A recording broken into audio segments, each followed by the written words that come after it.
Incoming transmission in 5, 4, 3, 2, 1. What's going on, guys? Welcome back to another podcast from Outcasted OC. And you know why we're here. We know what's going on Saturday. We are going down to France. Bonjour, because it is Backlash in France. We've only got a couple of matches to talk about this week because there's only been 5 announced. But before we get into it, how's everyone doing today? Good. I hate hay fever. Full of cold, but I'm good. Yeah. Okay. I'm feeling good. Okay. I know that I live in New Zealand and it's a different time zone, but I'm actually adapting to my new time zone at the moment. It's quite hard. I'm on Tiffy time, so it's. Yeah. I'm sorry if you guys can't understand like the struggle I'm going through right now, but I'm just happy to be here. So What is it? What is this new timeline? Not timeline. Actually, yeah, timeline. What are we speaking of here? Why are you on a different time? What's going on?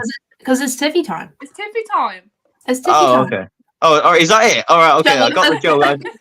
I thought you was getting up earlier, or like you had like a different kind of like start time or something. You know, But Just believe in the time difference. Courtney might as well be on the UK time zone. Yeah. okay. Fair enough. Obviously, we've got a special guest as well. Morgan, how you doing, man? Alright guys, how are you doing? I'm very well to be. Very glad to be back here. Oh, we always love you having on here, man. It's absolutely great when you show up. I love it. Favorite guest. Sorry, everyone else. Favorite guest. Wow, to Personally. be fair, when I said to the guys a few weeks ago, I was like, who should we get on for Backlash predictions? Instantly, all of them went Morgan. Yeah. I am honoured. Truly. I am. Yeah. Oh no, He is- dude, it's always a great conversation. He is our tribal Hey. chief. You're just always fun. Yeah, man. Right, okay. Do you know what? Let's just get straight into the matches. Obviously, like I said, we've got 5 on the card. Let's start with the big one, shall we? Let's start with the championship match, that being the women's tag team championship match. We've got the Kabuki Warriors of Kairi Sane and Asuka taking on the EST, Bianca Belair, and is it the Storm? Yeah, the Storm, Jade Cargill. The Storm has arrived on SmackDown, even though she was already there and she was already drafted, but she was already there and they drafted her anyway. Anyway, I'm not going to go on about the draft, okay? Save that for another day. Sounds like you are. Though. I'll save my tears for another day, okay, as the weekend instead. Love it. Anyway, For this one, I'm going to start off with the special guest just because it's the first prediction. So, Morgan, what have you got, dude, and why? You need to give him the rules though, because you forgot to tell him the rules. Okay, you know what? I'll drop the rules. Okay, so for the past couple of months and for the rest of the year, Outcasted have been trying to get all the predictions right. We try to get as many as possible right individually between us. However, the guests are also playing against us. At the moment, I believe they're winning. If I'm still right, G. They're not. Are they not? Are they not winning anymore? Courtney. Oh, So, right. if you want Okay. me to give a quick recap, in 5th place is Ross with 13.5 out of 21.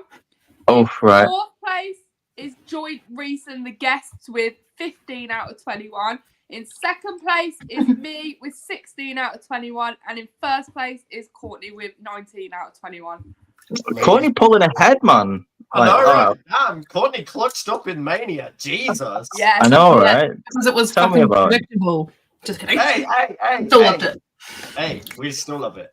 What can I Tell say? me I about love me a good storyline. Coming out with the big dubs after WrestleMania weekend. Okay, well, Morgan, it's pressure's on you to get the points back for the guests. So, but I'm still going to start with you. So, who have you got and why? I am going with the BEST of this one, obviously. Bianca Belair, Jade Cargill. It would be insane for them to lose in this situation. Yeah. So this is where you start. It gives them opportunity to get to a new place. It gives that elevation that it needs. It means high Jade's floors behind Bianca.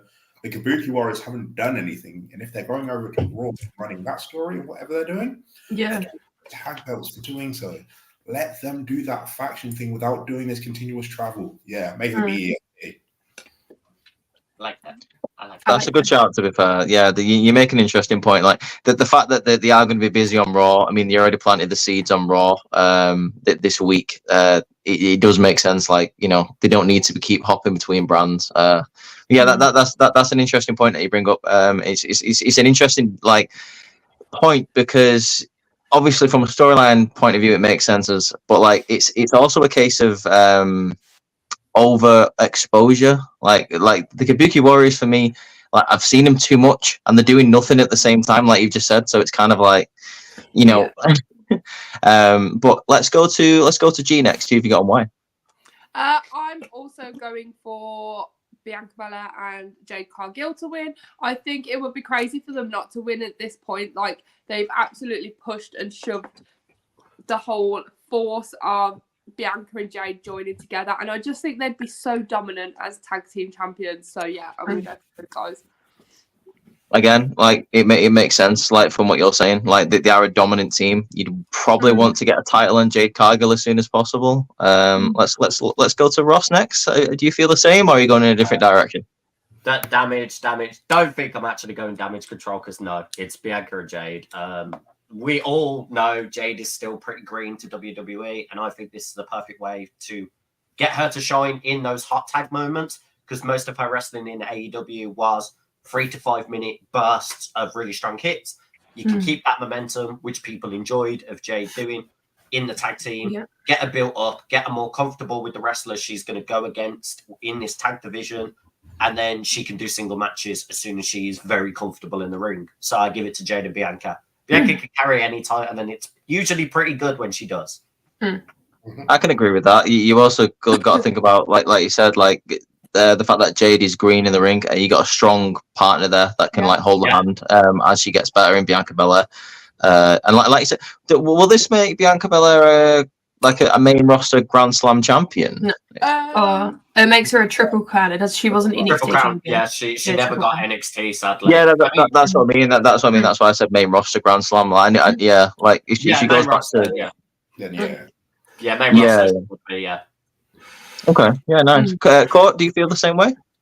I actually do. I think we are going to be seeing new tag champions come out of Backlash. I think the Kabuki Warriors have done a really great job at making you care about the tag titles. I feel like if Katana and Kaden were still holding it, it wasn't as relevant as the Kabuki Warriors, because they are both so established in their own right. When they come together, it's hard to not be excited for that.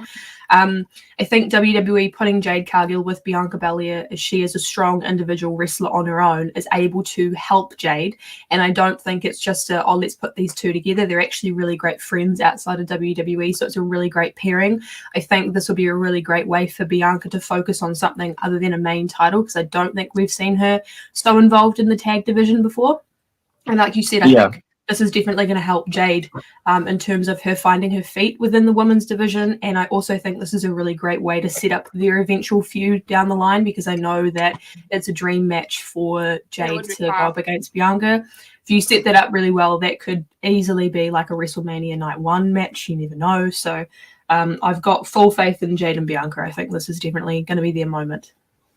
I have to agree, and I would also say that the tag team championships would feel important if you put it on someone like Jade and Bianca. I mean, like for me, the titles haven't really felt important since Sasha and Bayley had them. Like just because of the strength of that talent holding those championships, and like the level of talent that were like that carried that belt like to all the different brands. It didn't really feel as important once other people held it. No offense to anyone else, but like it's not their fault. It's just because the stories weren't as good and the relevancy wasn't as good. It wasn't given the time.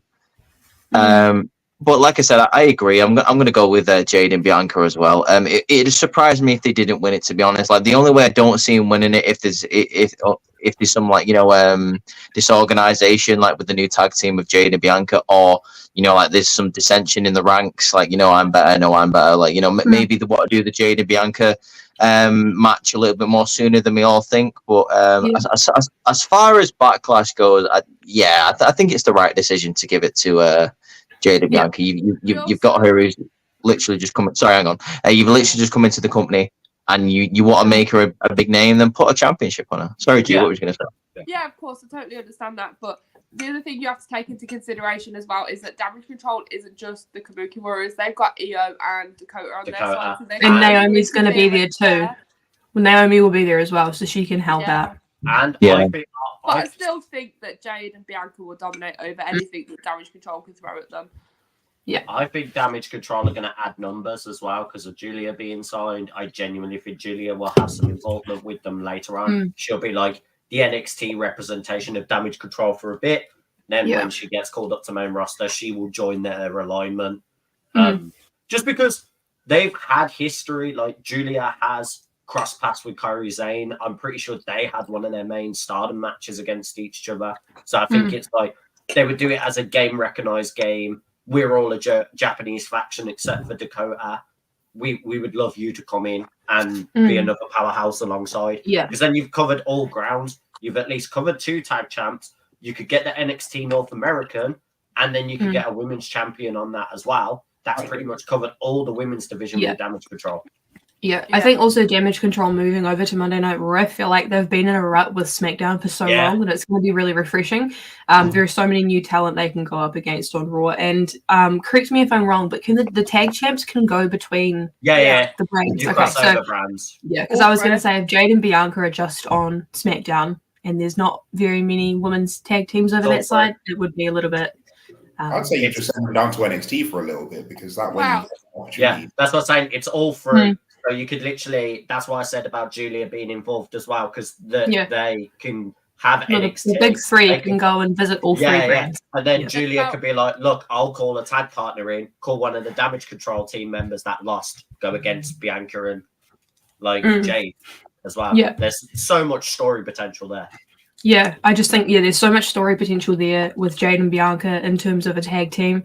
There is so much story potential there in terms of when they eventually have their individual feud, because I know people have been clamoring for that for a very long time. Yeah. I actually remember that when I made a video a long time ago where I was like fantasy booking Evolution 2, I made that when Jade was still in AEW, and I said I want to see Jade and Bianca. And the fact that like really we could be getting that at some stage is actually just like really exciting. If it's booked right, because I'm really enjoying. Don't make them fight each other in the next 2 months. Give it. I think just give it a bigger build-up time. I feel like it's one of those stories where it's like you want to give it as much time as possible to have issues festering in the background, and then one day it kind of just comes to a head and just explodes, and then that's when we get it. Again, that'll be a big money match. That's a big money match for the women's division. As long as they handle the actual match that tells the story of them finally fighting very good and gives it enough time, I'm all here for it. Because I'm going to be the hypercritical guy now. Carmella Hayes and Trick Williams needed so much more time. That's all I'm going to say. It felt lackluster how they finished that match. That's a story for another. That's a story for another day, dude. I could go on and on about Trick Mello. We would go into that a lot, but that's more my point. Just book the right amount of time for these type of things.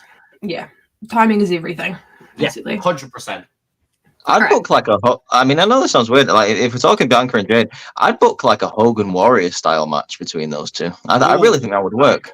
And if anyone's seen that match, you know what I'm talking about. Just show test of strength, like mega powers, just absolutely going at each other. I think that'd be dope. Sorry, go on, Morgan. What are you saying? I'll say, if anything, I wouldn't even make it a massive feud, because I feel like that's what everybody's wanting. If you want to do it like that kind of match, you do like Eddie and Ray at WrestleMania 21.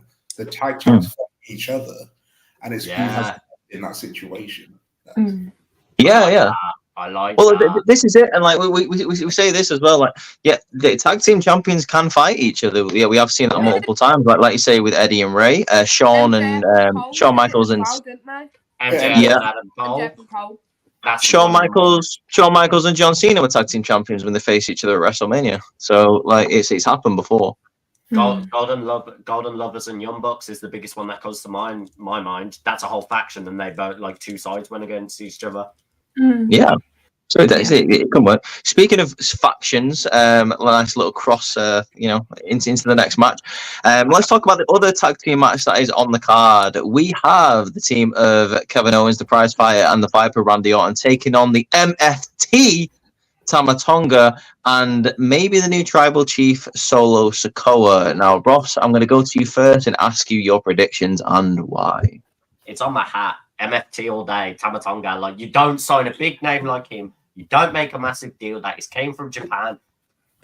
Literally going, oh, by the way, it's the son of Haku. In the first appearance he comes on TV, you don't put that level and that pedestal on someone if you're not going to book them as this absolute monster. And look what he already did to Kevin.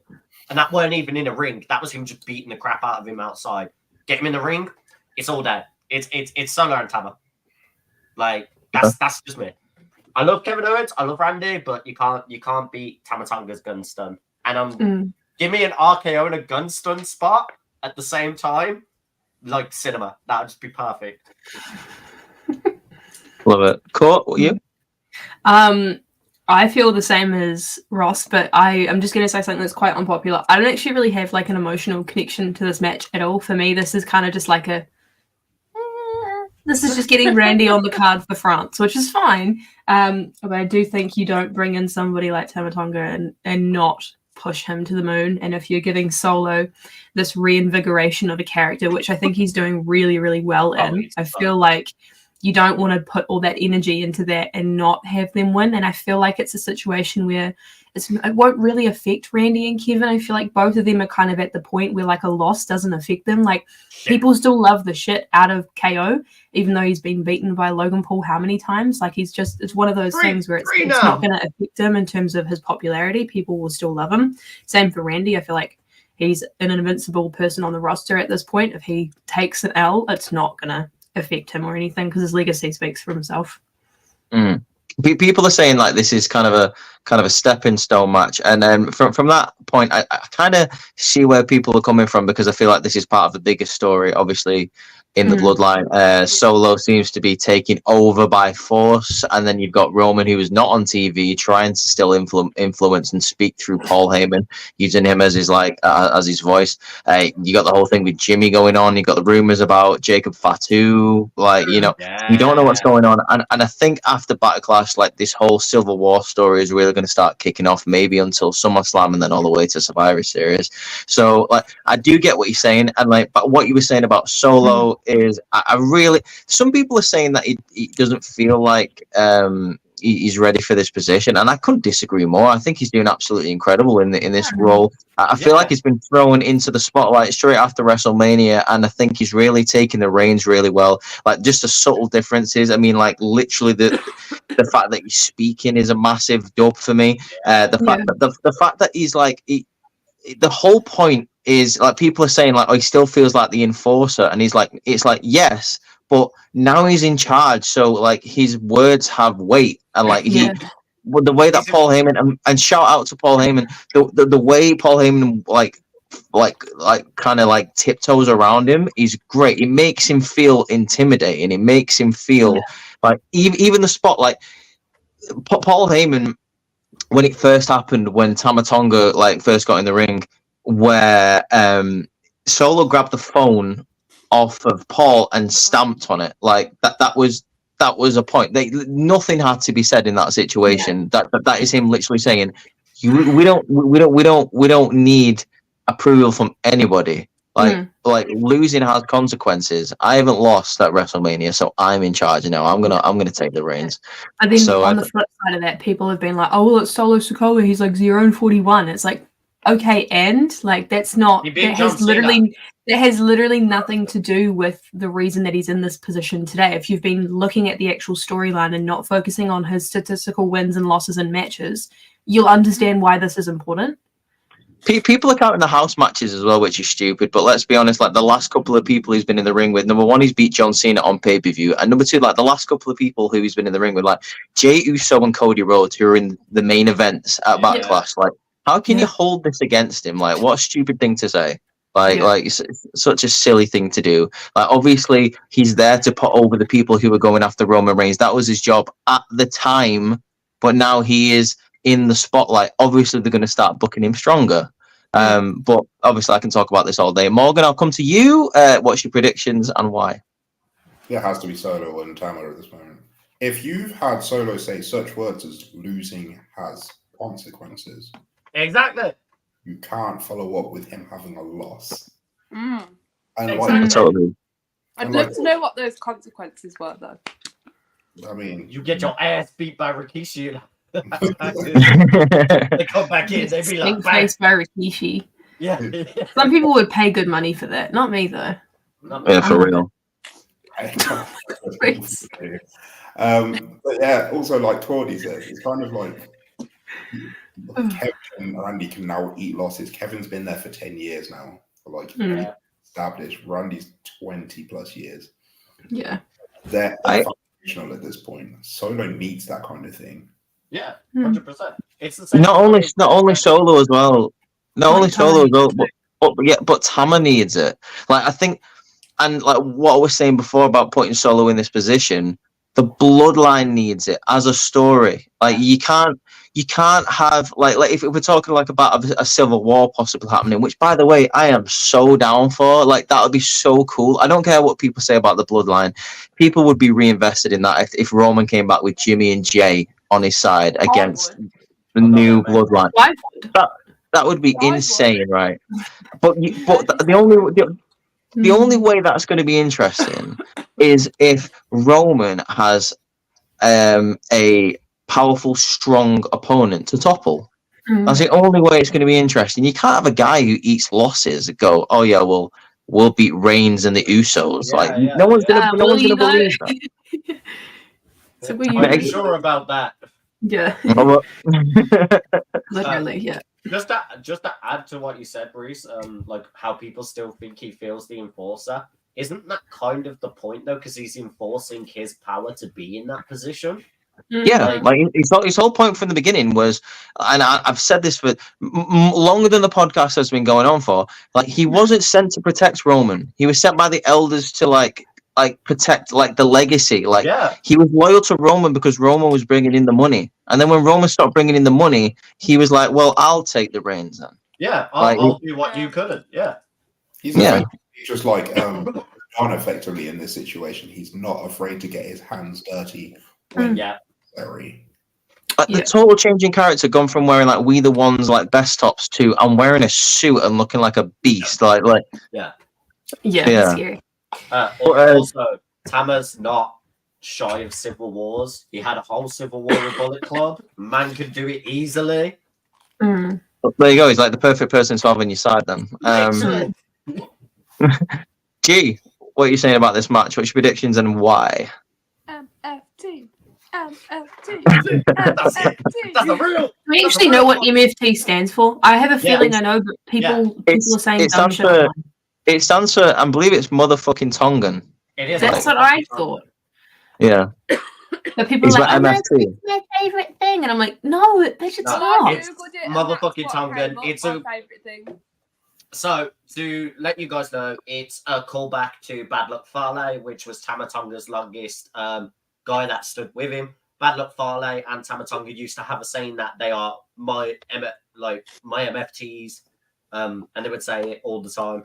And one of Tama's and Bad Luck Fale's tag team t-shirts they had together is literally said 0 fucks given and literally just has fuck 'em wrote on the bottom of it. I need that shit. Where do I find it? I'll send it. I know. I'll wear it. That sounds dope. That sounds dope. But yeah, just to give you the New Japan lore that you didn't know. Yeah, no, fair enough.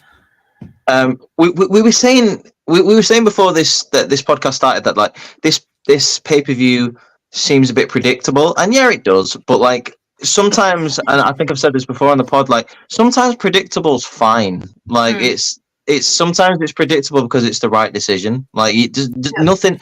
Like not everything has to be a twist. Not everything has to be like out of nowhere. Like you know what I mean. Like it doesn't always have to be like that. And like I said, with you guys, like we've just had a long ass conversation about it. This is the right decision for Solo and Tama to win. Yeah. Like there's no question about it. Like Morgan said it perfectly. Randy's been there for over like 20 years now. Like Kevin Owens is an established guy. If he went after the title and won it tomorrow, people would accept it because it's Kevin Owens. Like, do you know what I mean? Like these guys don't need the win. Like, and like they're established people. And like Solo is just coming up, and so's Tama. He's literally just coming in the company. You're gonna want to give them the dub. So it makes sense, and I'm going with the new bloodline as well. So I would just like to thank Triple H and WWE for giving me a motherfucking sexy person to look at. We'll talk about him when we get to that match. You have had the chance for years. Literal 3 years you have been with me. He has been on every New Japan show. I don't watch New Japan though. New Japan, never heard of it. Never heard of it. You have had 3 years to see Tama Tonga. Oh, jeez. But now fucking years. WWE, I don't want to look at him every day. For God's sake. Guys, this is not turned into a couples counselling session. This has turned into us talking about wrestling. Oh, G- I've G- got- G- I'm trying G's to got think one. of a, G's got one more letter to add to MFT. It's a MFST. Motherfucking sexy Tongan. Yeah, Put that on a that's- t-shirt and sell it. I was gonna say that's G's new t-shirt design sorted.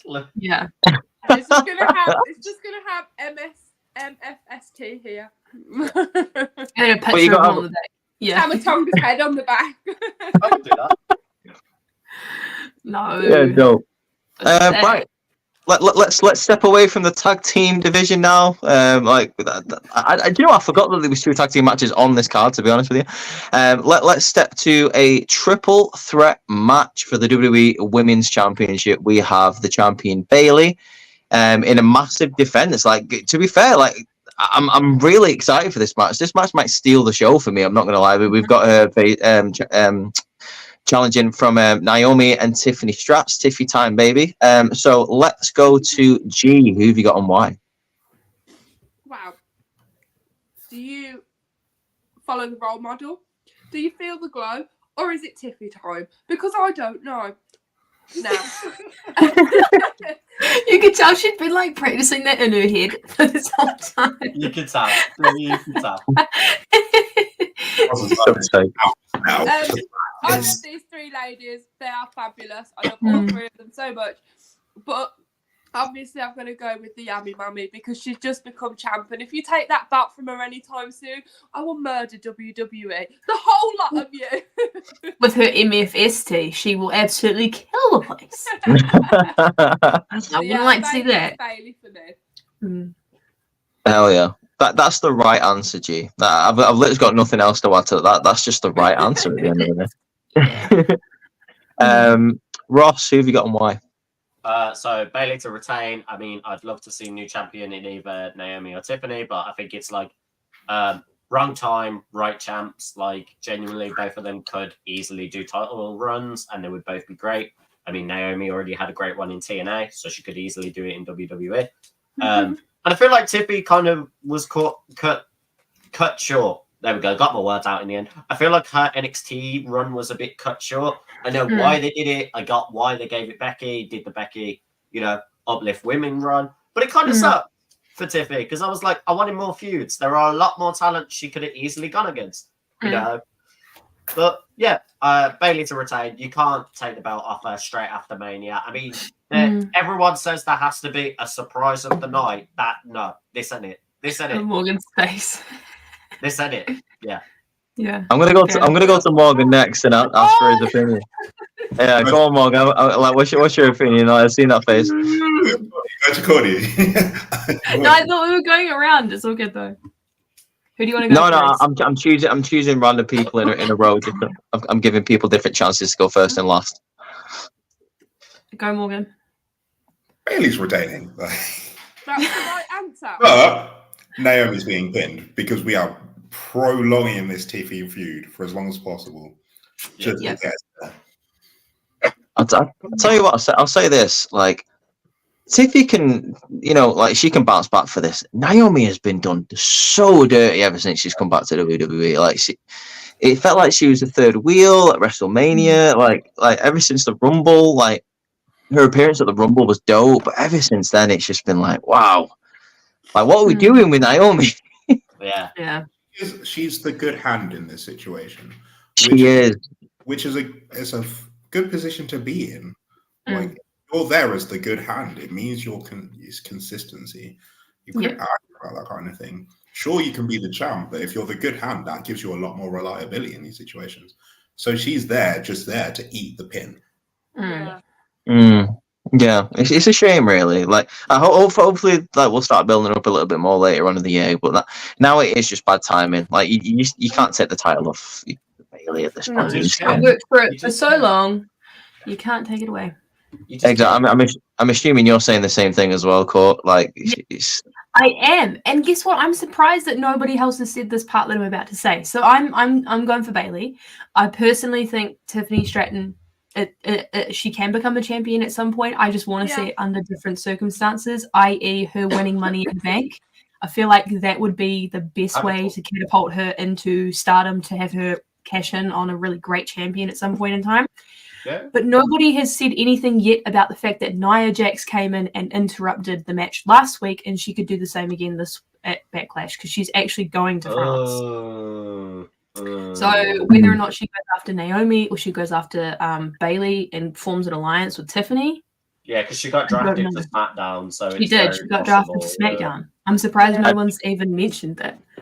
I mean, to be fair, like that, I wasn't going to mention the interference because I had a feel I didn't really want it to happen. I had a feeling, but I was going to say I think the next opponent, the next credible threat to Bailey is probably going to be Nia Jax. Yeah, which and kind I of honestly wouldn't be surprised if she got recruited into this new bloodline. Like I said this to you guys a couple of days ago when I found out that she was going to be going to SmackDown. If you put her with Goldberg, because we've been needing a female presence in the bloodline for a long time. Like I even remember us saying a long time ago, like imagine if Naomi joined the bloodline. Or This was Tamina was the one I kept We We saying. said Tamina at one and point. Tamina as well. Like we need a female presence in that I think division. Tamina's especially- retired now, though, isn't she? Especially if we have like a women's mid card title, like that would be the perfect way to have someone hold that as well. Like Yeah. I don't know, just Yeah, for real. No, I'd love Nia Jax to be in the bloodline. I think, like you said, like a female presence in there would be sick. I think she's got kind of like that intimidating presence, kind of like a Solo has at the minute. So that'd be cool to see the dynamic. Morgan's just thinking away. But yeah, like I'm gonna go with Bailey. Like I said, it's too soon to take the championship off her. Bad timing for Naomi, unfortunately. I'd like a longer run with the Yami Mami as a champion. Tiffany Stratton can bounce back from it because she's just She'll get her incredible. time. And she'll get her time. She's young and she's talented. She will probably have that title this time next year, I'm assuming, probably even before that. There's nothing really else to say about this match. I do think it could probably steal the show in terms of who's in that ring, but at the same time, it's also probably the most predictable outcome on the card, in my opinion. You know what? Nah, I'm going to be a contrarian just because I'm sick of agreeing with all of you. I'm going to go with Tiffy on this one. Just because. What? All right. But your points. What about the points, Morgan? But we're all agreeing a bit too much, and I'm not feeling this cohesion. Imagine us all agreeing on something for once. Morgan's like, no, we can't have this. Wait, we all agree? What? What the fuck? So are you changing your pick to Tiffany? I am changing my pick to Tiffany.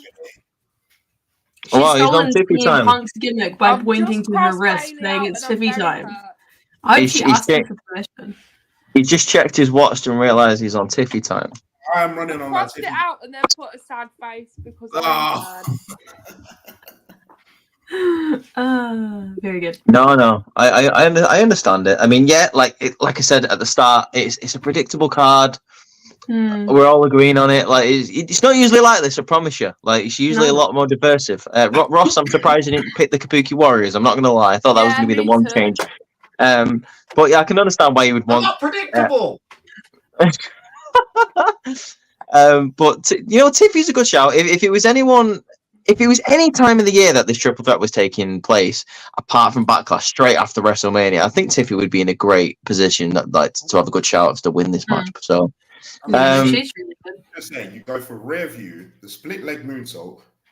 Naomi rolls out of the way, straight into her prettiest moonsault. You'll finish. That'd be cool. yeah, man. Okay. Do you know what? If like we could be sat here this time next week, like, Morgan was right. Yeah.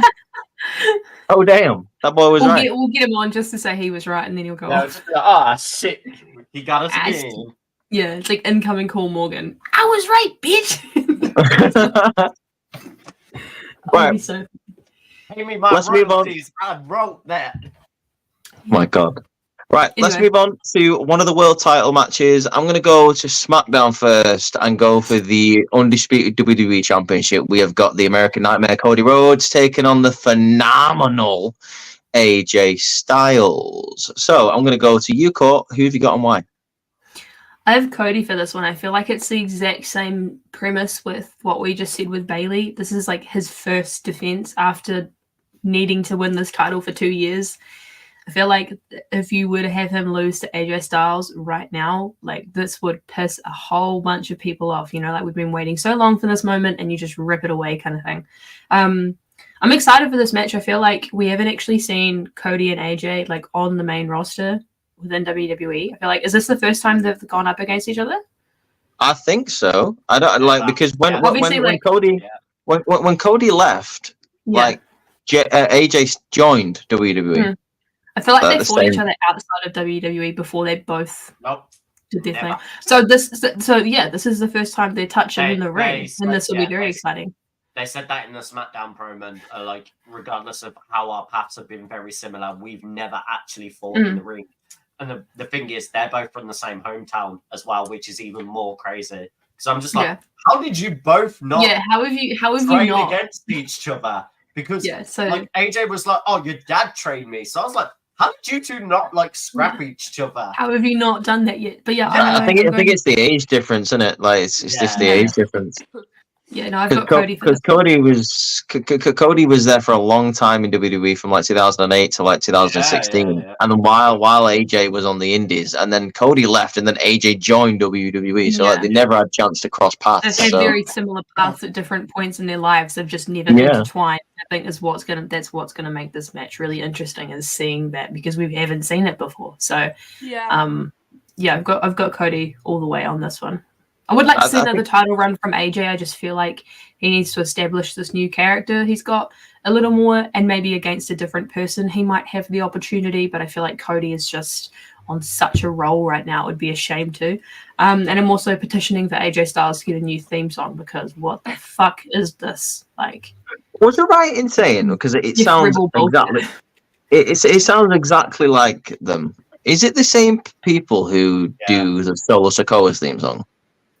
Yeah. Am I right in saying? Because it sounds like the same guy who raps AJ Styles' song. It sounds like Solo's guy. Yeah, it is, and it's just bad because Def Rebel can't mix over it. It's just really badly mixed. Yeah, Def Rebel just take theme songs that were made by CFO and then fuck them up even more. I.e., they took the Usos track and they were like, "We're gonna make individual theme songs for Jimmy and Jay using this template." I was just about to say, but Jay's is good before you interrupted. Hey, even a broken clock's right twice a day, so you know. Ross is not a broken clock, so he's not right. No, but Def Rebel is. Fuck off. Anyway. I feel like these two could have great chemistry. Like obviously AJ slowed down slightly in his later years, and that fits really well with Cody's style. So I think these two could have a great match. But I'm going to go to you next, G. Who have you got and why? Cody, for the same reason everybody else is saying. He's literally just won at WrestleMania. Everybody fought for him to finish his story. I don't think taking it from him now would be a good choice. So yeah. No, I think I'll piss people off. Okay, dope. Morgan? There is a very small minority of people on TikTok that are already bored of Cody. So. Oh my god. Yeah, we call them fickle fans. I never wanted him to win it anyway, so I'm allowed to be bored. Hello, that's me. Morgan, who have you got? Why? AJ via DQ. Ooh. Okay. I like that. I like that. LA Knight interference. Hang up for the triple. Oh yeah. I like that. I like that a lot. I didn't hear the reason why. What did you say? Why? Hang up for the triple threat later, because you can't do the triple threat with both of your world titles at this current time. It'd just be Control C, Control V. You do continue this blood feud between them. Keep going back and forth. Man, I like that. Australia to cost somebody. Of course, he's fine France for it. I mean, a flat earther flew to the other side of Earth to prove that he's not a flat earther to fight a guy. That says it all. Yeah, but here's the thing. They've had 2 matches. They need a rubber match. It's like a blow-off match, don't they? Yeah. Put some crazy speculation on that one. Yeah, man. Ross, what about you, my guy? AJ Styles to win. What? Really? Yeah. AJ Styles to win. You are an insane boy. No. Courtney said it perfectly. So many people would be mad, and AJ needs to develop this character. How do you get magnet heat You take the guy who's been fucking fighting for a year and a half to get a belt, snuff it from him, laugh in his face, have a whole European crowd freaking scream because it's one of their first ever major shows they've got to see. Get to see one of the craziest belt changes over. Literally, AJ would be booed out of the building. This would be like Tokyo Dome level. They threw in their cushions on fire into a ring. Maybe that's how they'll get 5 stars if it takes place in the Tokyo Dome. Yeah, dickhead. And AJ first. But that would make AJ super heel.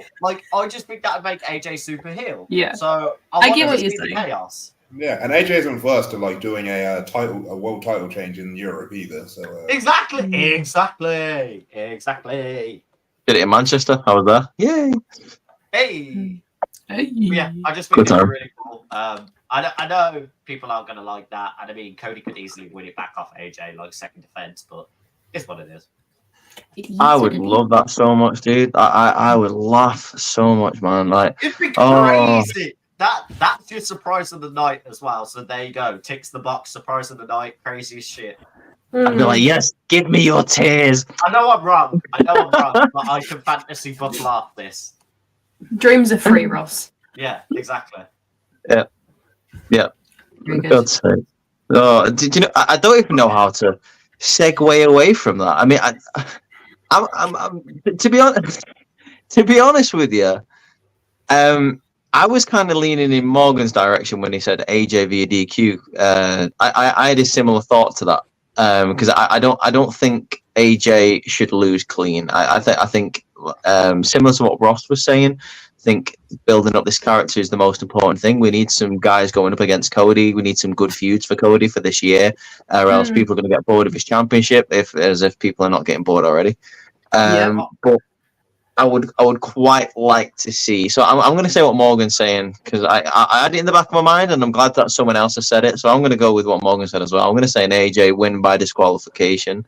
3 for AJ, 2 for Cody. It'll be interesting to see who Cody actually has on SmackDown post draft because off the top of my head, you got Shinsuke moving over to SmackDown. You've got Giovanni going to SmackDown. You've got Baron Corbin coming up from NXT to SmackDown.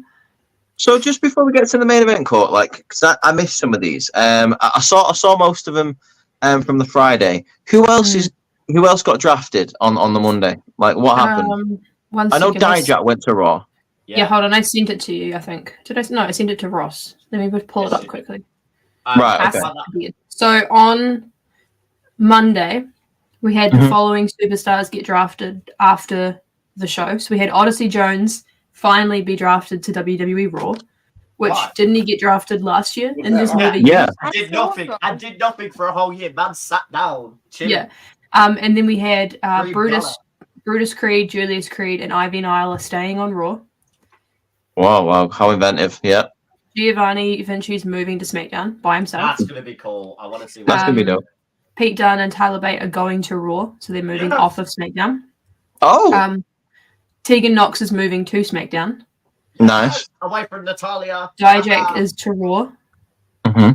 Apollo Crews is over to SmackDown now. Nice. Caden Carter and Katana Chance are staying on Raw, and Natalia is staying on Raw as well too. Why were some of the most interesting draft picks off the show? I don't know. I'm not really sure why Dijak was drafted off the show because he's been killing it on NXT lately. Yeah. He definitely would have been a round pick in the draft for me. If those general managers in kayfabe watched NXT, I would have definitely picked him. I would have picked him over Blair Davenport. No offense to Blair, she's been losing every single frigging week. Blair shouldn't have gone up. I mean, maybe Blair should have gone up. I think she's great, but in Gigi terms Dollins has been losing her matches, so you can't be like, "Oh, Lyra." Hang on, stop. I'm saying. In terms of kayfabe, Blair shouldn't have got drafted over Dijak. Dijak's won every single match apart from that triple threat that he was in at Stand and Deliver over the past 3 months. Do you want my blunt answer or do you want my blunt answer? I feel like regardless of what we want, we're getting the blunt answer, aren't we? Blair Davenport is literally a call-up response to freaking Will Ospreay because they used to have a relationship with each other, and it's not even fair to Blair Davenport, but that's what people will associate it with the whole time. It's not fair to Blair instead of fair to Flair. Did you get it? That was funny. That was dreadful. I see what you're going for. But yeah, No. no, I heavily agree. I don't get how Baron Corbin and Dijak weren't shown on television. They were huge, especially because Braun's gone to Raw and Baron's gone to freaking SmackDown. We don't have our boys. No, but also Baron just won the Dusty Cup and the Tag Team Championship. How are you going to draft Mans off the show? Also, What's that about? But as I said to Reese, Baron Corbin has had one of the best character reinvigorations since going back down to NXT. Man was having a dog food fight with fucking Roman Reigns in 2019. People didn't give a shit about him. That was bad. And now he's gone over to NXT. He's reinvented himself. People like him again, and now he's coming up to the main roster with that new character. Should that have not been showcased on TV? I'm not even exaggerating, dude.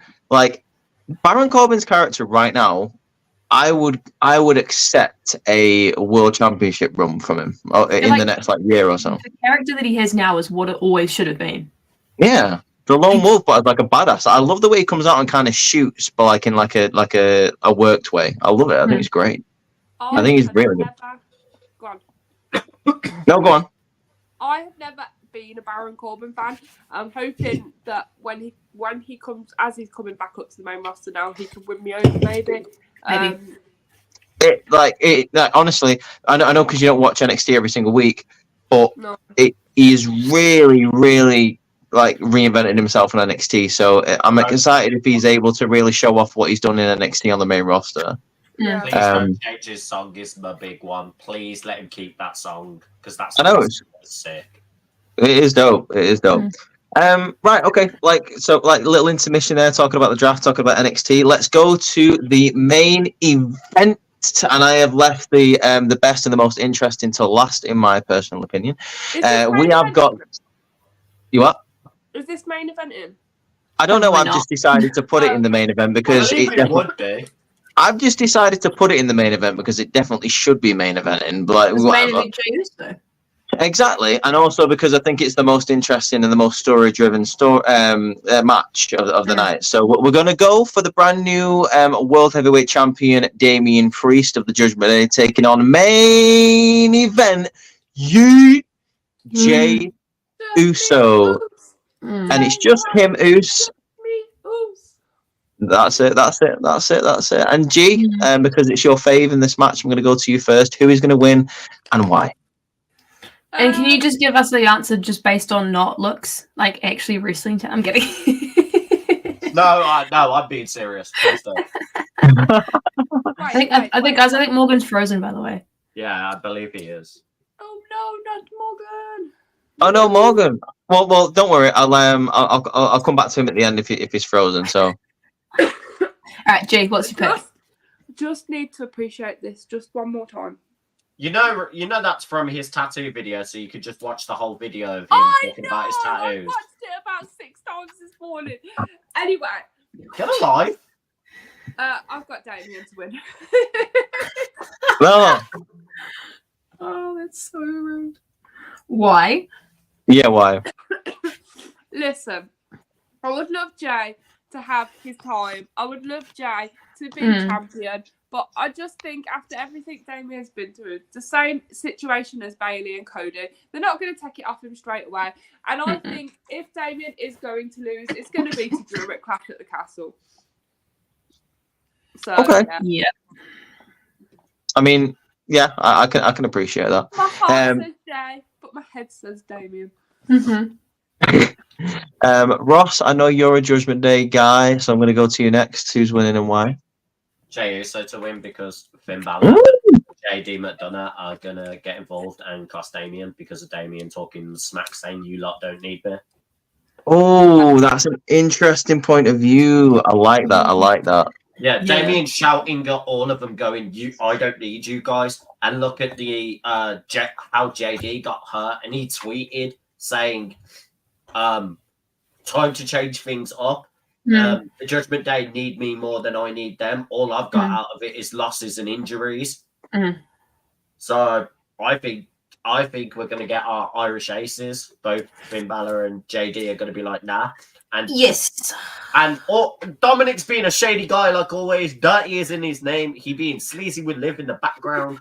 I know. All right. I saw Oh him. yeah, did you not see that? I saw Yeah, him. man. Him and Liv knocking boots in the locker room. Dotty man. Dom is a happily married man. Dirty boy. Shut up. Dirty boy. Dotty boy, wash your hands. Wash your hands. Really? Oh, for Yeah, God's sake. Well, you haven't watched the show, so we can quote it. You can't. All right, is everyone back? Is everyone unfrozen and everything? Are we all good now? Yeah, Morgan is back in full force. Dope. Morgan, I'm going to go to you as our special guest. Who have you got and why? Damien Priest to retain. Like all of the reasons you've given to Cody, Yeah. it's valid for Damien. True. I think we're leading towards the Judgment Day split, and obviously the Finn versus Priest match. I feel like that's going to get us closer to that. So yeah, I think Dave Priest to retain for this one. Nice. Yeah. I feel that. Yeah. Court, who have you got and why? Yeah, I think it has to be Damian Priest. I feel like because of how long we waited for him to cash in and we were unsure of how he was going to cash in and if it was going to be successful, and like he's been a powerhouse in WWE for like the last year, especially holding down Judgment Day, doing his thing, like rocking up, just showing up, doing his thing. Like I love Damian Priest so much that I would hate to see him lose it, but I feel like what we're going to see is we're going to see Judgment Day come out to like try and help, potentially like cause so much of a distraction to the point where like it almost costs Damien, and then Damien retains. But then like, yeah, that's how we're going to start to see the fall of Judgment Day, because Rhea's not there to help keep everyone grounded and understanding what's going on in terms of like, you guys need to look out for each other, because she's not there. There's no actual leader of Judgment Day. Damien's kind of just assumed the babysitting role. And I feel like if you are going to do the Judgment Day storyline with Damien and Finn, I feel like that doesn't need the title, because the story with that would be that Finn was trying to get the title off Seth 7 years after he originally had gotten it at SummerSlam, and Damien knew that the whole time, and then Damien was continuing to tease it and then he didn't. That caused so much paranoia within Finn that Finn's relationship with Damien has suffered because of that internal paranoia he has. And it doesn't need to, I don't think it needs to be for the title. It would be good if it was, but I feel like if we just get like a really good feud where like, this is the only time I'd happily see the Demon come back, is if it's for this. But yeah, I just feel like it's too soon for Damien to lose the world title. He's doing a phenomenal job so far. He's a great world champion. People were saying, oh, I don't know how I'd feel as Damien Priest as a world champion. Well, how are you feeling now? Because I feel bloody great. Like I feel awesome with him as champion. It is really cool. That championship looks amazing. So on the shoulder. Like chef's kiss. You Looks so good. know how you say like Damien retains because Judgment Day helps? What if each Judgment Day member fails, even Dom, and then you see a Liv Morgan hop the barrier and help him win? No. She inserts herself in by helping. No. I mean, don't get me wrong. I do think Liv Morgan is going to like kind of like try and work her way into the Judgment Day. She's going to infiltrate it somehow, like Sammy did with the Bloodline. That's exactly what they're going to do. They're going to copy and paste that formula. I think she's going to be kind of like using Dom. Like Dom's a little bit naive while Mami's away. That's her revenge. Like she wants to take the title, but she also wants to take everything away from Rhea. And what better way to start? What better way to start? What better way to start is to take like the Latino heat away. But that would also turn Rhea into like the ultimate babyface, because like people, the thing is, Rhea's supposed to be a heel, but people love her so much that like you can't, in certain situations she's a heel, in certain situations she's a babyface. And I feel like if you really want to add credibility to this whole Liv Morgan revenge tour, turning her into a heel, taking everything away from Rhea comes back, her entire world has been broken down and all fallen apart since she's been gone. That would be the best way for people to actually be like, oh my god, we want to see Rhea get her fucking revenge on Liv Morgan. Yeah. Like that's literally how I can see it pictured and playing out. She would be like, I agree. people would. I agree. I sympathise. don't think Liv's coming. I don't think. Sorry, Rhea's coming back to join the Judgment Day. I think by the time she comes back, I don't think there's No. going to be a place for her there. I do think they want to bring her back as a face, just because, like you say, it would be just more interesting. Yeah. I will say this about this predictions for the match. I'm going to go with Damien. I wouldn't hate Jay to win, like, because I think Jay is due a singles title. Don't get me wrong, but I think Damien deserves his flowers, and he deserves a decently long title run at least. And you know what? I don't even think it's going to be Damien versus Drew at Clash of the Castle. I think it's probably going to be Drew versus Punk at Clash of the Castle. Ooh. Yeah, I don't think Punk's cleared yet, though. Yeah, but it's when is Clash? Is it in a couple of weeks? It's in June. 15th Yeah. June. But I don't think- think Punk's cleared until at least like before SummerSlam. I And then you've saw- got Drew, who's fighting with like a fractured elbow I right was now. gonna say I saw that Drew was injured. Yeah. Mm. He got injured in that beatdown at WrestleMania, but continued to still do his thing, because obviously losing Drew McIntyre right now would be an absolute shame. Yeah, I feel like if you were to see Drew at Clash with Damien, I feel like you would see Punk cheat Drew out of that as well, and that's how you set up that SummerSlam match. As you had so many opportunities where Drew's been so cocky and up himself, and Punk's been the one to bring him back down to earth.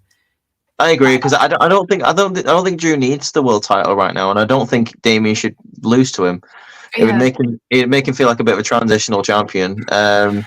Yeah. I want Damien to have a bit of a longer title reign with the Judgment Day. Maybe the first defense against Balor. I think like what Ross is going for as well. Maybe even against Rollins, like when he eventually comes back. I don't know. But yeah, I would love that.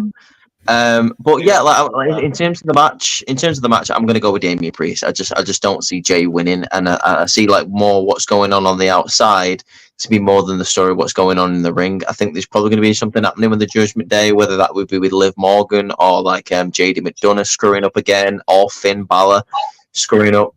I can see a bit of it. Yeah, I could as well. Like similar to how like Finn cost Damien. Sorry, Damien cost Finn. Yeah. I think it's going to be the other way around this year. But maybe like Damien comes out and like still wins somehow. I don't know. I do think Damien will be able to finish the job by himself, because he's told them to stay backstage, but they're probably going to come out and distract him, and it's nearly going to cost him the world title. Yeah. I feel like Damien's in a position where he's able to, like, even with, you know, Judgment Day coming and like interfering and like almost costing him, Damien's still in a position where he's powerful enough to like fix it on his own. In terms of like, Judgment Day is supposed to help, they're helping him in the wrong way. Priest is like, nah, fuck this, I'm just gonna sort it out myself. And then that's when Judgment Day realizes that they've gone too far. Yeah. I like a bit like a Thanos. I'll do it myself. Yeah. That's Fine. exactly it. I'll do it myself. I love that. Yeah. So like, I mean, that's the matches all kind of wrapped up, but like I have a couple of follow-up questions for you guys. So there's kind of a glaring absence at the moment of a Intercontinental Championship defense and a US title defense. First of all, have we got any thoughts on that?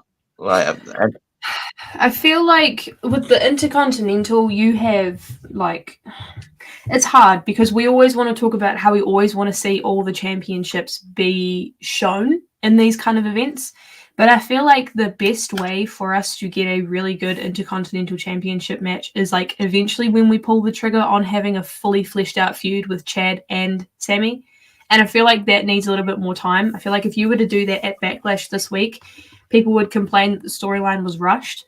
I feel like you need to save it for one of your bigger events, whether that's Money in the Bank, because it's happening in Canada. Obviously, Sammy's from Canada.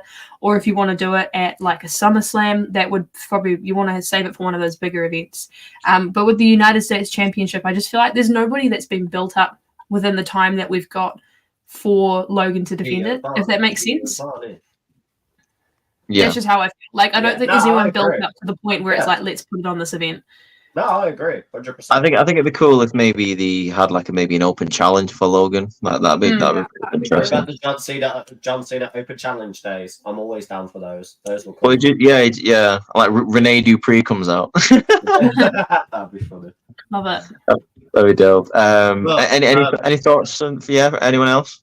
Yeah, the one I was going to say, Intercontinental, I think they're holding off Yeah. till the draft is done, because I think one of the first major contenders they'll bring up is Ilya Dragunov, and he's trying to do it Yes. because Gunther will be getting in his ear and being like, hey, I've sent you to do this action, you bring me back my title type of thing, and then you're in Imperium. That'd be Because cool. that's what everyone wants. Everyone wants Dragunov in Imperium. I'm fine I think with that's him what's being going to happen. solo. Yeah. But I think that's where it's going, especially with how Gunther's nonchalant about it right now. But I Yeah, think Gunther's it's cool. focusing on the King of the Ring, though. Yeah. That's what I'm saying. But he's still making Ludwig do things. So I can also see Ludwig going for Sami Zayn and then Dragunov being in the background to help him out. Because Yeah. Mad Dragon is just sick. Like, I'd love Mad Dragon as Intercontinental. US, exact same. I think there's not enough built talent. I think the draft will bring some new guys in to really kind of shape up that division and give some like newer eyes at it. Like Giovanna Da Vinci, that'd be a really good one because he's all around pretty good. We could see him do a couple. Got one of the best crossbodies in the industry. Start building some of the Last Phantasma guys separately. Santos can go for it. Like, Wow. For sure. LWO's gone to Raw now, haven't they? Oh yeah, no, They have, yeah. Well, that's why I said Last Phantasma. So yeah, Santos. Well, that's what I mean. There's Oh, Phantasma to do things without the LWO. Yeah, 100%. Yeah. I wouldn't mind seeing. Speaking of LWO, I wouldn't mind seeing Ray versus Sammy for the IC title. That'd be dope. That'd be That'd cool. be cool. Yeah, I didn't even think of that at the time. Yeah, and Andrade versus Sammy would be cool for the Intercontinental. Andrade's on SmackDown though, right? No, Oh, is he on Raw or I swear SmackDown? he's on Raw. I swear he got. Oh yeah, he's on. Oh no, Andrade's on SmackDown. He's been moved over. Oh, what? Andrade versus Paul though would still be a bang. Oh yeah. Yeah, you're right. Andrade hit him with the spinning elbow like all day, please. I thought you knew that Andrade got moved over. No, I always thought He got moved over on SmackDown. Yeah, I mean, because I made the in the reaction video, I was saying like, oh, him and Zelina could work together, and then on the next night he got drafted. Yeah. Sorry, on the next night LDBO got drafted. Sorry, my bad. Yeah, I was like, I oh, just okay. think it's interesting that Carlito's been drafted with the LWO, considering I what found happened that last with that camera footage. That's Give that man the IT title. Oh, I'd like that. I'd like Carlito to have another run with the IC belt. I really wouldn't mind that. I love Carlito. Speaking of like IC title, US title, Morgan, have you got any thoughts on what I just said? Like, are you interested to see why the titles are not on the card? Or No. If anything, I'd give like Chad 5 minutes. Like the 5-minute Chad Gable challenge, effectively. And he can Yeah. somebody. do it. Okay. Yeah. I don't think you need the titles themselves to be present, but it needs like Chad needs to be present in that kind of case. Yeah. Yeah, I'm loving him kind of turning into like the Kurt Angle vibe. Like he's just absolutely just like well. Here's the thing: is admonishing. Kurt Angle has said that he's happy to come back and manage Chad if the price is right. Oh, please do. Oh, Please bro, do. I think we should do a thing where like I mean I'm just gonna say this like eventually I want the Alpha Academy to turn heel. Like I think like but like a reluctant sort of like heel turn. But I can't see Otis and Tozawa pulling that off. But I would love to see Chad replace Otis, Maxine, and Tozawa with the Creeds and Ivy Nile. I think that'd be a great heel faction. Hey, we kind of had the same thought, but I was going to go New Quarter Catch Crew. Oh, right. Well, the only reason I'm saying Julius and Brutus is because you can't tell me they don't remind you of Benjamin and Hoss, like in that ring. No, they are. I was about to say you can't do that much without bringing in the WGTT.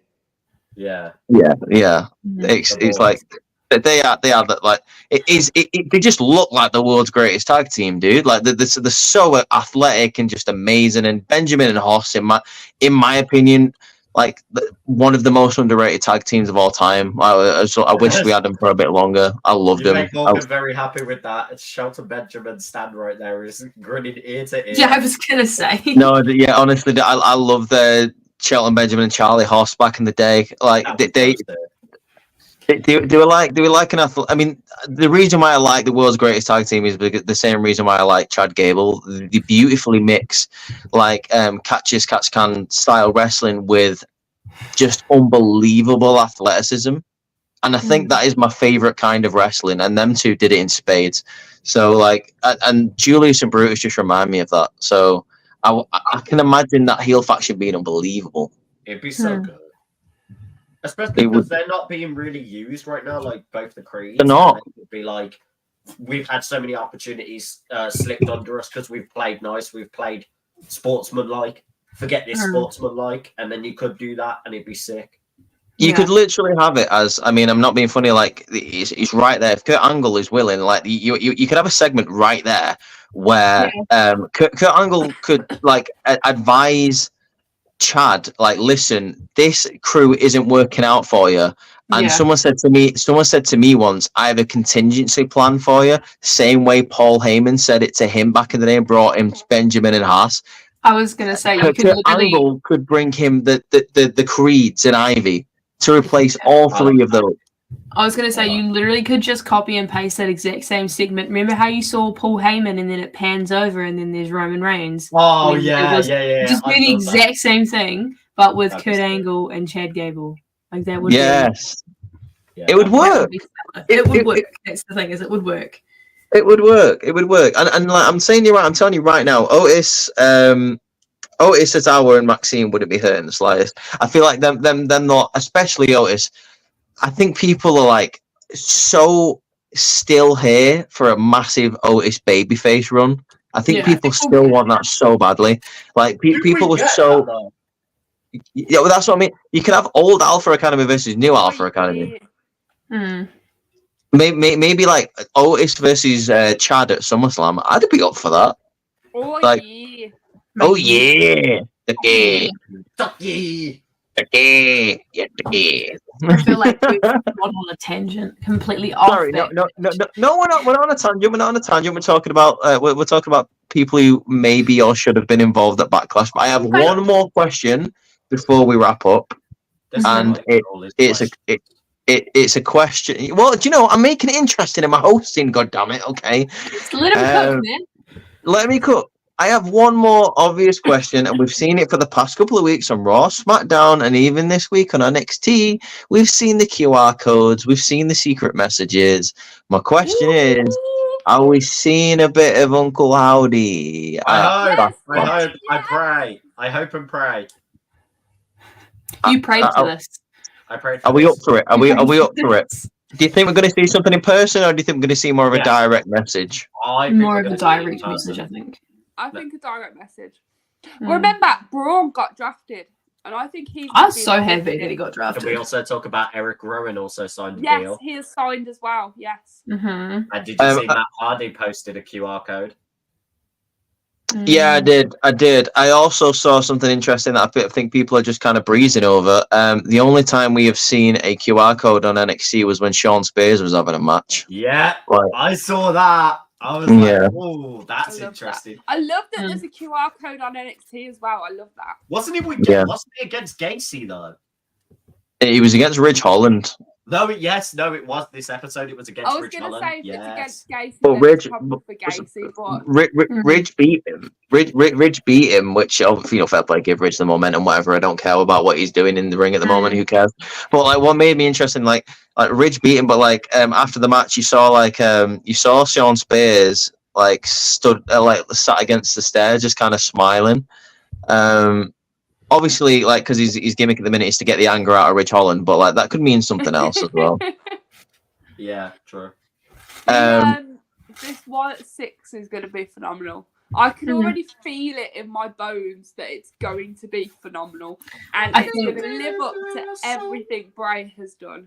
I think it's also a good thing that it's come post documentary as well too. I feel like if they did that pre-documentary, it would be like, I think, whereas like the Yeah. documentary has the given us like a little whole- bit of closure in terms of giving us some answers and stuff that we needed. And obviously that tease at the end, that's obviously what's really sparked I up think- this whole. I was gonna say, I think that's the other side of it as well. Is like they gave justice to him, saying, "Look, I've got to carry the legacy on. Like it's my duty. I feel like it's necessary." And to know WWE have gone, okay, we'll see what you're coming up with, and we'll respect it. Let's do the I think legacy. they've got I this. like that. Yeah, Yeah, I just, think as they I can do say, I think, as I say, and as we've said for a long time, I just feel like, I don't know, it's a very touchy thing. I just feel like they need to tread very carefully because I don't know how they do it, but it could, like, some people can have an issue with it regardless of how they do it. They've got to get it right the first time, or that's it. Yeah. Yeah, Morgan, I'm interested to hear your opinion on it, just because obviously, like you know, backstage probably better than most of us here. So, like, are you interested in how the story is going to progress? Or, like, how you feeling? I'm optimistic about it. I have my hesitations because obviously it's such, for a lot of people, they're such a, like, Bray is such a huge part of who they are. Some people have championships made for them. Like, it's one of those that you don't want to do it wrong. You're welcome. I took you away. Got it in the bedroom. Oh, cute. Somewhere, But it's one of those that you want to see how it goes. So I have a lot of faith in it, and I have optimism, but obviously I want it to be done well. And my concern is it could become goofy really quickly. Yeah, I agree. It could. I mean, like I say, like, all respect in the. I mean, people know my opinion on the whole Uncle Howdy thing and the Bray thing. Like, so I'll keep it short because I've said this on the podcast. Like, I'm not going to sit here and pretend just because of Bray's legacy. Like, obviously he passed away and stuff like that. Like, yeah, I love Bray, his creative mind. Like, you very rarely get that in wrestling. I'm not going to sit here and pretend I was enjoying the Uncle Howdy Bray Wyatt thing. I'm not going to sit here and like pretend I was loving it, because I wasn't. I mean, we was talking about it in the early podcast. I was quite a big hater of it. I thought the whole Bobby Lashley feud, like, coming into WrestleMania, was goofy. I thought it was dumb. I thought before this podcast even started, the whole LA Knight thing, I thought that was handled wrong. I mean, it says something when, like, Bray Wyatt got like the biggest pop when he came back, but by the time he got to the Royal Rumble, the crowd was 50-50. I think that says a lot. And I just think it stalled quite a lot, and I hope we get a bit more progression with the story once, let's say, Uncle Howdy or Bo Dallas or whatever he's going to be called comes to the ring. I mean, it's not just 4 weeks of the same promo, which I do feel like we got with Bray. I'm not being harsh, but like, I feel like he did come out and say the same thing for about 4 weeks, and then Uncle Howdy would appear up the ramp, and that would be the end of the segment. And it was just like, it was building, but it was the type of building where he came back. That was the building bit. And then we got that for 4 weeks, and then it built a little bit more, like in the 5th week, and then we got whatever happened the next week for the next 3 weeks. I get what you mean. I feel like the building, it was in the suspense of, is he coming back? And then when we finally got him back, that's when it should have been like, all right, let's roll through, let's get this done. Whereas I feel like they built up too much, maybe. Yeah, and then like I said, I wasn't a fan of the lights out or the pitch. Whatever the Mountain Dew match was called, I wasn't a fan of that. I thought it was just, I found it a bit cringy, like in terms of, like, you know, like when the table smashed, all the Illumina stuff went everywhere, and it was like, ooh, I was like, oh, I want my break to be more scary. Do you know what I mean? I don't want luminous jizz all over the floor. That like, was scary that it revealed in that match though. It was all right. That's, I mean, I have a lot of opinions on like the whole final run that we got, and I like to keep it to myself because obviously people don't agree with me, and that's fine. But like, as a person, as a creative mind, one of the greatest minds you'll ever see in wrestling, and like, if Bo Dallas has half the creative mind that Bray does, then we're in for a good ride. And what I'll say about the whole QR code thing, I'm interested, but I'm holding my breath, because Yeah. I felt like I was scorned last time. I was very invested. I made loads of videos on it. I was very hyped when he came back, Bray, at the Extreme Rules pay-per-view, and then this happened. So I don't want to be scorned again. I'm optimistic. Yeah. And I'll be excited to see what happens. But in terms of like, oh, it's going to be great, it's going to be mint. Oh, I can't wait to see what's just keep your expectations low, and then that's when you won't find yourself in a situation where you upset if something doesn't go your way, or if something exceeds your expectations. Then awesome. That's kind of like how I've changed my mindset with wrestling. Like, obviously there are things I'd love to see, but I know that not everybody has the same kind of creative mindset that I do with like fantasy booking and stuff like that, which is completely fine. But I just find that if you have more of an open mind and you keep the expectations low, like especially in the Triple H era, you're more than likely going to have your expectations completely exceeded for the right reasons, not for the wrong reasons. So 100%. It's very hard to do a spooky character that is booked well, that is consistent, and that people are invested in. It's the reason why we've only ever seen a few of them ever make it to the level of, let's say, your Undertaker. Like, you'll never get another Undertaker like ever again. Like, just because, like, he lasted for 30 years doing the same thing. Like, but I mean, like, you had Bray in the chair, like with the Wyatt family when he first came out. I thought that had more legs than WWE give it, but that wasn't Bray's fault. Like, obviously, the booking wise. Then you had the Fiend, which was incredible, and I thought it had a lot of legs. And then that wasn't Bray's fault with what happened, because again, WWE don't know how to book. It's insane how WWE messed that up, seeing as though you were booking the Undertaker in a similar way for the past 30 years. I don't understand how you don't know how to book that kind of character. So again, I'm optimistic. I wish the absolute most for Bo. I hope he's able to carry on Bray's legacy, and I hope he's able to get whatever he wants out of this character, and he's able to work his own magic into it. And this whole Wyatt 6, if it is a Wyatt 6, then yes, please give me that. I'd be interested to see how they book it. It's difficult to do it, but it's not impossible. That's what I'm going to say. That's what I'm going to end on. If anyone else has any thoughts on what we're going to be seeing? No, I'm just going in with an open mind. I'm just happy to be here. Hell yeah. Just happy to be here. Well, that's all the questions I had. Has anyone got any more thoughts regarding Backlash, or do you want me to wrap up? Remember, if you're in the UK and you're watching, SmackDown and Backlash both air at 6 p.m. I'm so excited for that. So excited. It's at 5 a.m. in the morning for me, and I won't even be able to watch it live because I'll be at work while it's happening. Do you not watch Backlash live?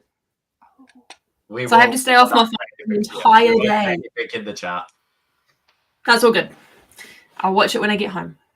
Hell yeah! I'm so excited that we're getting an early pay-per-view again. Yeah, I'm stoked for you guys. This is one of the times where I'm like, there you go. Next one after that, and the next one after that. I'm away for the first one. I'm away for the third one. Jeez, you guys are on a roll. We are. We're getting the Saudi one. We're getting the Clash one. Like, I'm away on the Saudi one in August as well. Oh, okay. Oh, yeah. That's true. Yeah, and then obviously the week after All In it is. Jeez, you European fans are absolutely creaming it this year. You guys, we've got All In. We've got All In. Let's count that as well. Yeah, baby, I'm gonna be there. You guys are hell yeah. Right. Okay. Well, if everyone's happy, I can wrap up. If you wrap it up. Wrap it up. Oh well, but before we do, Morgan, do you want to plug yourself on any platform? Would you like to do that? So always follow me on everything possible. Simply Delicious Tour. So also make sure you follow Win Wrestling as well on all social media. That's where you'll be seeing me. But thank you again for having me. It's always a pleasure. Much love. Dude, it's always amazing to have you. Like I said, you actually genuinely are one of our favorite guests to have. Just because it's always a cool conversation. It's always a chill vibe when you're here. So thanks for that. It's been great to have you. Yeah. Nice. Well, anyway, guys, that has been the Backlash predictions. If you like this video, make sure you hit the thumbs up and click the bell so you never miss another video. Also, subscribe to the channel if you've only just discovered us. Make sure you check out Courtney's review of Monday Night Raw from this week, and also my review of NXT Spring Breaking Night 2. Both of those videos absolutely slap, kind of like Gunther's chops. Make sure you stay tuned for the SmackDown review that's coming either on the Saturday morning or the Friday night, depending on how G or Ross feels. Brazil. We're also going live for Backlash France, so make sure you join us on the live there. You can go follow us on all the different platforms, Outcasted OC, on TikTok, on X/Twitter, and on Instagram for the own content is appearing on those channels, shorts, etc. You know what we do, you know what we post, you love it. Make sure you stay tuned for next week's podcast, because we're going to be discussing Bad Batch and Tales of the Empire. That is right, there is a Star Wars podcast featuring me, Ross, and some special guests, hopefully, so you'll join us for that. But for now, guys, take care, have fun this weekend, peace out. Bye. Bye.